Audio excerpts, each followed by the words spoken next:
7 तबाकुन गुनाह। हज़रत अबू हुरैरा रज़ियल्लाहु ताला अन्हु से रिवायत है कि नबी करीम सल्लल्लाहु अलैहि वसल्लम ने फरमाया, 7 तबाकुन गुनाहों से बचो। लोगों ने पूछा, वो कौन सी गुनाह हैं?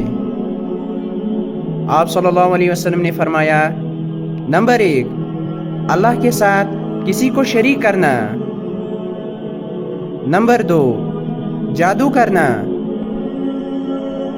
नंबर 3, किसी को नाहक मार डालना। नंबर 4, सूद खाना। नंबर 5, यतीम का माल हड़प कर जाना। नंबर 6, मैदान जहाद से भाग जाना।